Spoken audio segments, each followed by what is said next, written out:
Saudara-saudara, melanjutkan seri pertama dan seri yang kedua. Bagi saudara-saudara yang belum menonton kedua seri itu, saya rekomendasikan menontonnya terlebih dahulu sebelum menonton seri yang ketiga, karena rangkaian argumennya itu bersifat runut dan saling melengkapi satu sama lain. Di dalam seri yang pertama saya ingatkan dari aspek leksikalnya secara definitif dan mutlak telah saya buktikan kata Ha'alma di dalam Yesaya pasal 7 ayat yang ke-14 memang harus dimengerti sebagai perempuan muda yang masih perawan namun telah matang secara seksual, telah mencapai usia puber, dan karena itu koheren dengan tafsiran profeti mesianik. Kemudian di dalam seri yang kedua dari aspek historical konteksnya juga telah saya buktikan mengenai koherensinya dengan tafsiran profetik mesianik. Kemudian di dalam seri yang ketiga ini masih dari aspek eksegetikalnya, saya akan secara khusus melakukan observasi pengamatan terhadap konten isi dari Yesaya pasal 7 ayat yang ke-13 sampai dengan ayat yang ke-17 yang di dalamnya ayat 14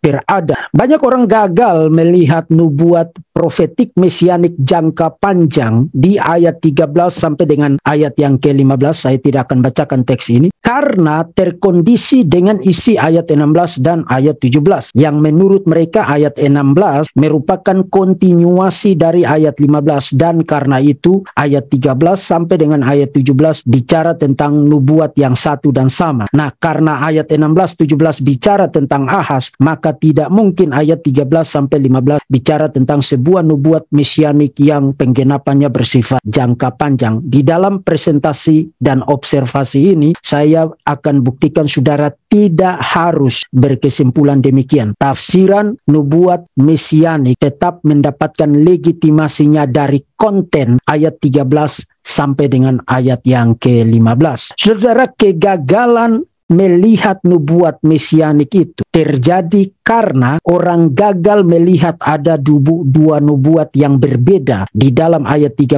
sampai dengan ayat yang ke-17. Di dalam ayat 13 sampai 15 sebenarnya mengandung nubuat tersendiri yang bersifat jangka panjang. Kemudian di dalam ayat 16 dan ayat 17 mengandung nubuat tersendiri yang lain lagi yang penggenapannya bersifat jangka pendek. Saya akan buktikan itu dari konten teks tersebut. Saya mulai dari ayat 16-17 karena saya tidak akan memberi terlalu banyak perhatian di sini. Nanti saya akan agak lebih detail di nubuat jangka panjangnya ayat 13 sampai dengan ayat yang ke-15. Saudara perhatikan di dalam nubuat jangka pendek itu ayat 16-17 penerimanya adalah Ahaz. Itu bisa dibuktikan dari penggunaan kata ganti engkau maskulin singular yang koheren dengan ayat 10 ayat 11 di mana Tuhan berbicara kepada Ahaz. Kemudian saudara tidak harus membaca ayat 16 sebagai kontinuasi dari ayat 15 karena klausa kibeterem di awal ayat 16 itu dapat bernuansa adversatif, artinya bernuansa kontras, dan karena itu membuka peluang secara sah dan eksegetikal untuk tafsiran nubuat jangka panjang di ayat 13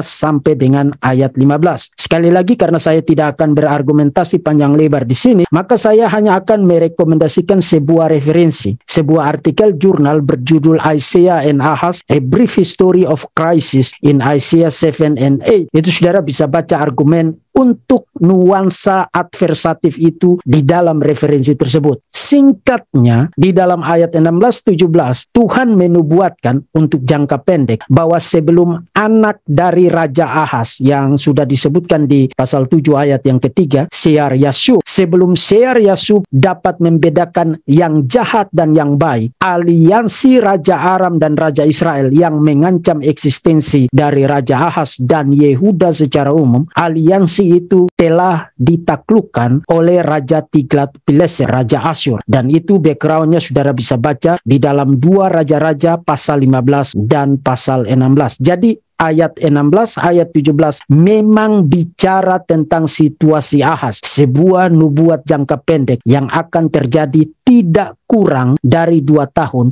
setelah nubuat ini dideliver. Tapi itu tidak sama halnya dengan isi konten dari ayat 13 dan ayat 15. Karena ada alasan-alasan yang legitimate, alasan yang sah untuk membaca ayat 13-15 sebagai sebuah nubuat jangka panjang yang tersendiri, terpisah dari ayat 16 dan ayat 17. Saudara perhatikan, penerima nubuat dari ayat 13 sampai 15 itu bukan Ahaz, tapi secara umum Tuhan berbicara kepada Bet Daud, keluarga Daud. Kemudian berbeda dengan ayat 16-17 di mana pronounnya, kata gantinya itu singular, tunggal. Di dalam ayat 13 Tuhan melalui nubuat itu menggunakan kata ganti dan kata kerja plural. Saudara perhatikan di ayat yang ke-13, baiklah dengarkan. Itu berbentuk kal imperatif plural. Kata bahasa Ibrani yang digunakan di situ adalah simuna. Hai keluarga Daud, belum cukupkah kamu melelahkan orang sehingga kamu melelahkan? Sekali lagi berbentuk plural. Kata bahasa Ibrani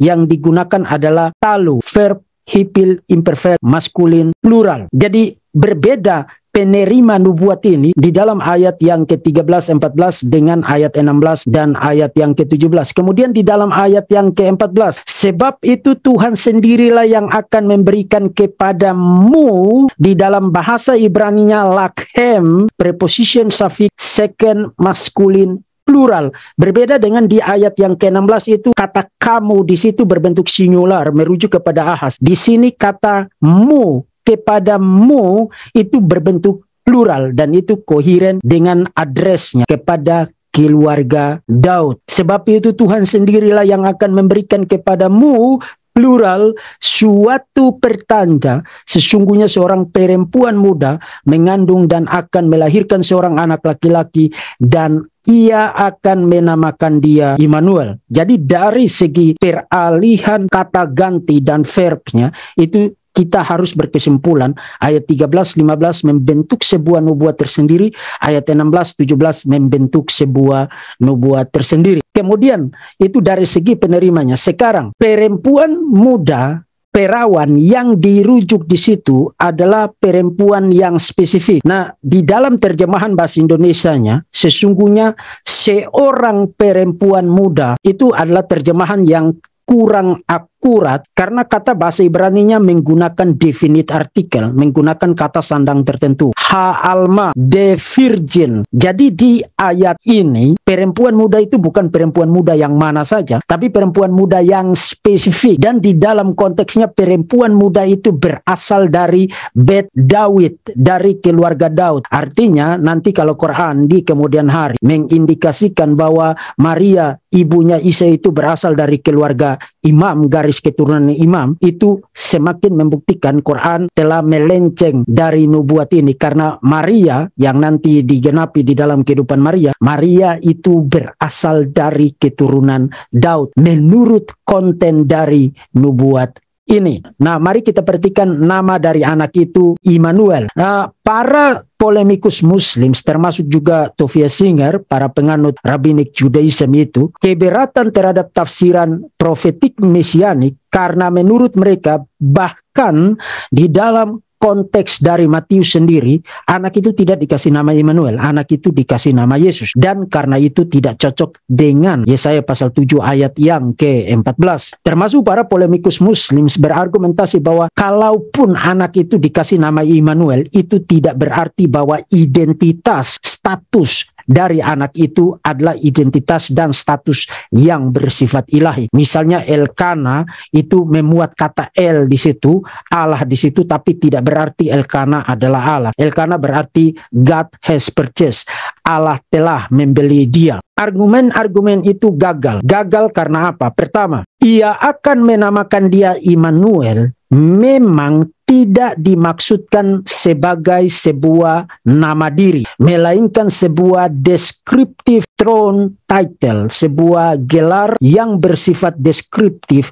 untuk statusnya sebagai raja. Kita bahkan punya contoh itu di dalam Perjanjian Lama. Misalnya Salomo di dalam 2 Samuel pasal 12 ayat 24 sampai 25, nama dirinya adalah Salomo, tapi throne title-nya, gelarnya terkait dengan raja, statusnya sebagai raja. Throne title-nya adalah Yedija, yang berarti kekasih Tuhan. Kemudian throne title itu bukan semata-mata bersifat deskriptif. No, di dalam konteksnya anak ini dikasih nama Immanuel karena terkait juga dengan status dan identitasnya.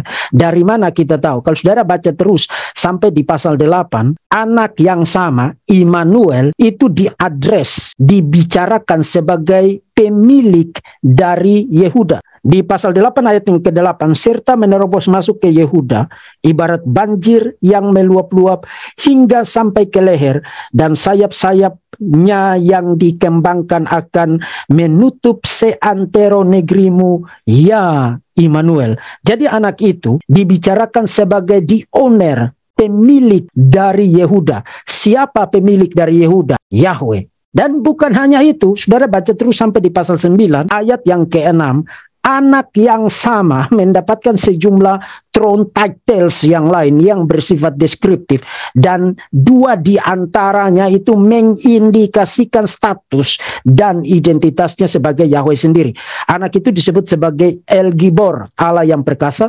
Di dalam seluruh kitab Yesaya, gelar itu hanya muncul 2 kali, satu di pasal 9 ayat yang ke-6 dan satu di pasal 10 ayat 21, digunakan eksklusif hanya untuk Yahweh. Kemudian anak itu disebut sebagai Abiat, yang banyak orang salah paham, berpikir bahwa anak itu adalah bapa, misalnya para penganut Oneness Pentecostalism. No, kata Abiat secara gramatikal harus diterjemahkan Father of Eternity, pemilik dari kekekalan. Jadi itu bukan sekadar throne titles yang bersifat deskriptif tanpa ada kaitan dengan status atau identitas anak itu. Yes, itu ada kaitan dengan status dan identitas dari anak yang dijanjikan itu. Jadi keberatan dari Tovia Singer dan keberatan dari para polemikus muslim telah dihancurkan secara telak pada poin ini. Tapi bukan hanya itu. Kalau kita perhatikan terus di ayat yang ke-15, ia akan makan dadi dan madu sampai ia tahu menolak yang jahat dan memilih yang baik. Sekali lagi banyak orang salah paham bahwa makan dadi dan madu itu merujuk kepada makanannya sebagai seorang raja atau food of royalty. No, itu salah. Karena di dalam konteksnya, kalau saudara baca terus sampai di ayat yang ke-20 sampai dengan ayat yang ke-25, itu bicara tentang makanan yang dimakan pada masa political oppression, pada masa ketika Yehuda sedang ada di bawah penjajahan dari kekuasaan asing. Dan itu kohiren dari konteks kelahiran Yesus pada abad pertama.